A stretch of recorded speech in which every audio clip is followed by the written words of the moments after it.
My name is Arlene Kingberry. I have been a member of the Heritage Signature Chorale for over 10 years. My life has been a musical journey, and it began as a child. It began with my mother through my granddaughter, Alice, who is a singer and creates her own songs. The first time I heard a song by Duke Ellington was as a child. My mother often referred to and played his music, and the song was, "It Don't Mean a Thing If It Ain't Got That Swing." My mother was a classical pianist and vocalist, later became a minister, but really gave me the groundwork for being a singer. I'm Sergeant First Class Luke Brimhall, and I'm a trombone player in the United States Army Band. And my primary musical duty is to play with the jazz ensemble, the U.S. Army Blues. I think a lot of the people I work with listened to jazz growing up, or maybe they came from a musical family, but it wasn't until halfway through my junior year I played in a jazz ensemble at school. Other students were improvising, which is basically composing music on the spot. And I was listening to them and going, what is this? How do you do this? And I wanted to figure out how to do that. So I went to my band director and I said, I want to play jazz. What do I got to do? And from there, it just grew and grew and grew. Everybody has a relationship to music. We don't have to speak the same language, but we can both sit down and share an experience through music.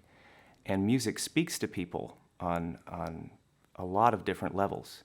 And I think what Ellington did with his sacred concerts is he had this idea to speak to people through music on a spiritual level. I'm John Hasse, I'm Curator Emeritus of American Music at the Smithsonian's National Museum of American History. My background is as a pianist, a writer, speaker, and for 33 years I had the great privilege of doing this curating work at the Smithsonian. It was a perfect fit. I was so grateful to do it. Building the collections such as Duke Ellington's archives, Ella Fitzgerald's archives, doing all sorts of public service, starting a jazz orchestra, and a Jazz Appreciation Month. It was something I'll be grateful for the rest of my life. And when I was in junior high school, I got bitten by the jazz bug. And I started improvising a little bit, started a jazz trio. In college, I studied in New York City with two top jazz pianists, Sir Roland Hanna and Jackie Bayard. I love the music, I love to play it, but I don't have the discipline to practice 8 hours a day. So instead, I became a music historian. I decided to write a biography about Duke Ellington at the time we acquired Duke Ellington's archives, a vast collection of 100,000 pages of unpublished music that he composed for his orchestra, and another 100,000 pages of documents. When I started researching the book, I knew, of course, that Duke Ellington was a major American figure. But by the time I finished writing it, I realized he was much bigger than I had thought, and perhaps virtually anybody else had thought. Well, I think one of the things that makes Ellington very special as a composer was that I think he stretched or broadened the genre of jazz beyond what people thought maybe jazz was. Actually, before this concert, I had never played or even heard of Duke Ellington's sacred concerts. But that's one of the things that's really special about Ellington is he's written over 1,000 compositions. He's one of the most prolific composers of American music. So it didn't surprise me there was something that he wrote that I didn't know about. It was incredible to be able to perform it. I think what's unique about it is the blending of the full choir with the jazz ensemble and the solo voice. It had a lot of different elements that you don't get maybe from standard fare of, jazz big band. Giving the recitation during the Freedom Suite at this concert was profound, exhilarating. In the moment, I was able to portray the word freedom in many ways through communicating with gestures, through the language, through sign language, through my connecting my eyes with the audience, with the support of the wonderful chorale and the majestic band. Freedom is a word that is spoken or sung, loudly and softly, all around the world, and in many languages. The word freedom is used for many purposes. It is sometimes even used in the interest of freedom. A message from the Duke.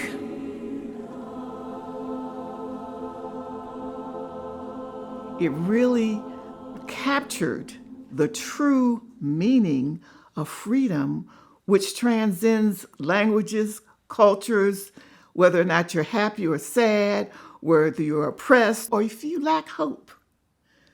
The word freedom is the answer for us today, especially today.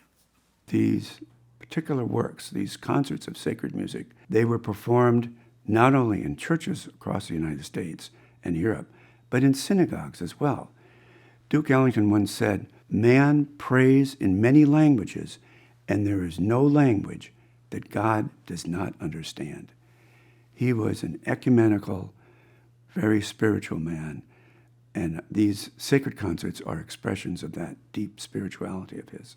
At Duke Ellington's sacred concert performance, I was a member of a pre-concert panel discussion, and the other panelist was Charlie Young, who is professor of saxophone at Howard University, head of the instrumental jazz program, and he's also maestro of the Duke Ellington Orchestra.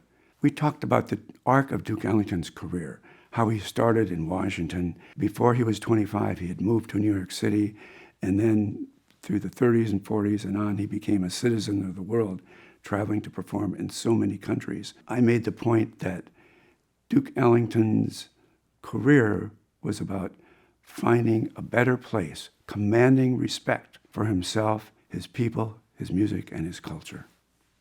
But the interesting thing is, Duke Ellington didn't like to be called a jazz musician or a jazz composer.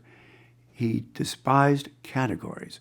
He thought that being called a great black musician or a great jazz musician limited him. He just wanted to be considered a great musician. He didn't like categories, which is how this phrase, beyond category, came about. He used that as the phrase of highest possible praise. And I like to argue that because of his genius and his individuality, his accomplishments, no one deserved his phrase beyond category more than he did himself.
I was born in Rochester, New York, but spent most of my childhood, almost all of it, you could say, in Albany, New York, and that's where I went to the public school system. I sang in all the public school choirs, junior high school choirs, senior high school choir. I think I was around 5th grade that I got into singing in the Cathedral of All Saints in Albany, New York. We'd do concerts, and the concerts would always start off with timpani and brass fanfares and stuff like that. Very, very impressionable on a kid. Wow. And of course the organ, and I was learning the organ. It was only about 35, 40 years ago, I said, wait a minute. The cathedral's always ringing in my head. Most of my choices are reflective of that experience. In a way, everything took off from there. I took piano lessons there, I took organ lessons there, and I learned in the choir how to read music there. And fell in love with choral music. And that's from there, went to Howard University, which had a great choir. After I graduated from Howard, I went for a summer and studied with Nadia Boulanger. That was a glorious experience, just one summer. I got my master's degree at Manhattan School of Music, and then my doctorate at Michigan State. And lo and behold, I got a job after that, and I've had a career ever since. When I was growing up at the very beginning of the civil rights movement, the concept of black pride, racial division, racial identity was not as strong as it later became. I am a black composer. That never occurred to me till years later when I was working on my doctorate. I just learned from the masters. Who was dominating American music at that time? Classical music. I was absolutely in love with classical music. But I remember on the campus of Michigan State, we'd have teach-out, because not only was the civil rights movement going on, the anti-Vietnam War movement was going on. I remember one person said, we've got to do whatever we do as using the talent we have been given. So it was not a call to leave the dusty old world of classical music or something like that. Just use what you have to make a contribution. 1985, wrote a piece called Done Made My Vow. That kind of summed up a lot of the history of being an African American in the United States. My inspiration for Done Made My Vow was the approaching 50th anniversary of the Norfolk State University in Norfolk, Virginia. Now, this is a school that was founded because African American students who wanted to go to college could not go to Old Dominion University, which already existed, because of segregation. The black folks in the city got together and said, let's form our own school. And they formed a school called Norfolk State College. They were getting ready to celebrate their anniversary, and would I write a little anthem that the choir could sing? They didn't know what kind of composer they had on the staff. I don't even think Old Dominion ever realized it either.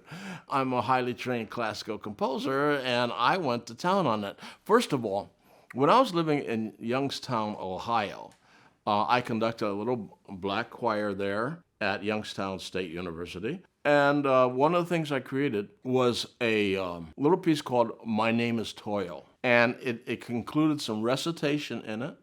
And it had grand climax and everything like that. And it worked. I knew I had a good center. I said, okay, I can build something around that. I called for a narrator, and I called for a soprano and a tenor soloist and a child who's going to sing This Little Light of Mine. So this is all taking in a large community engagement, you might say. That's how Done Made My Vow came to be. My musical journey, growing up, born and raised in the church, singing gospel music, loved it. Then I went to Morgan State University under a scholarship with Dr. Nathan Carter after I received my master's from Juilliard, and then had a full-blown operatic career. When we were singing with that young child, This Little Light of Mine, it was just amazing. I look forward to hearing you all students that you all reach out to and work with grace this historic, beautiful edifice, the Washington National Cathedral. What Hailstork demonstrates in Done Made My Vow, there is an undertone of the pain and the struggle and the fight. But then you also hear the sheer brightness with an enlightening joy of tomorrow. The man is absolutely brilliant. He just set that brightness of there is hope for tomorrow.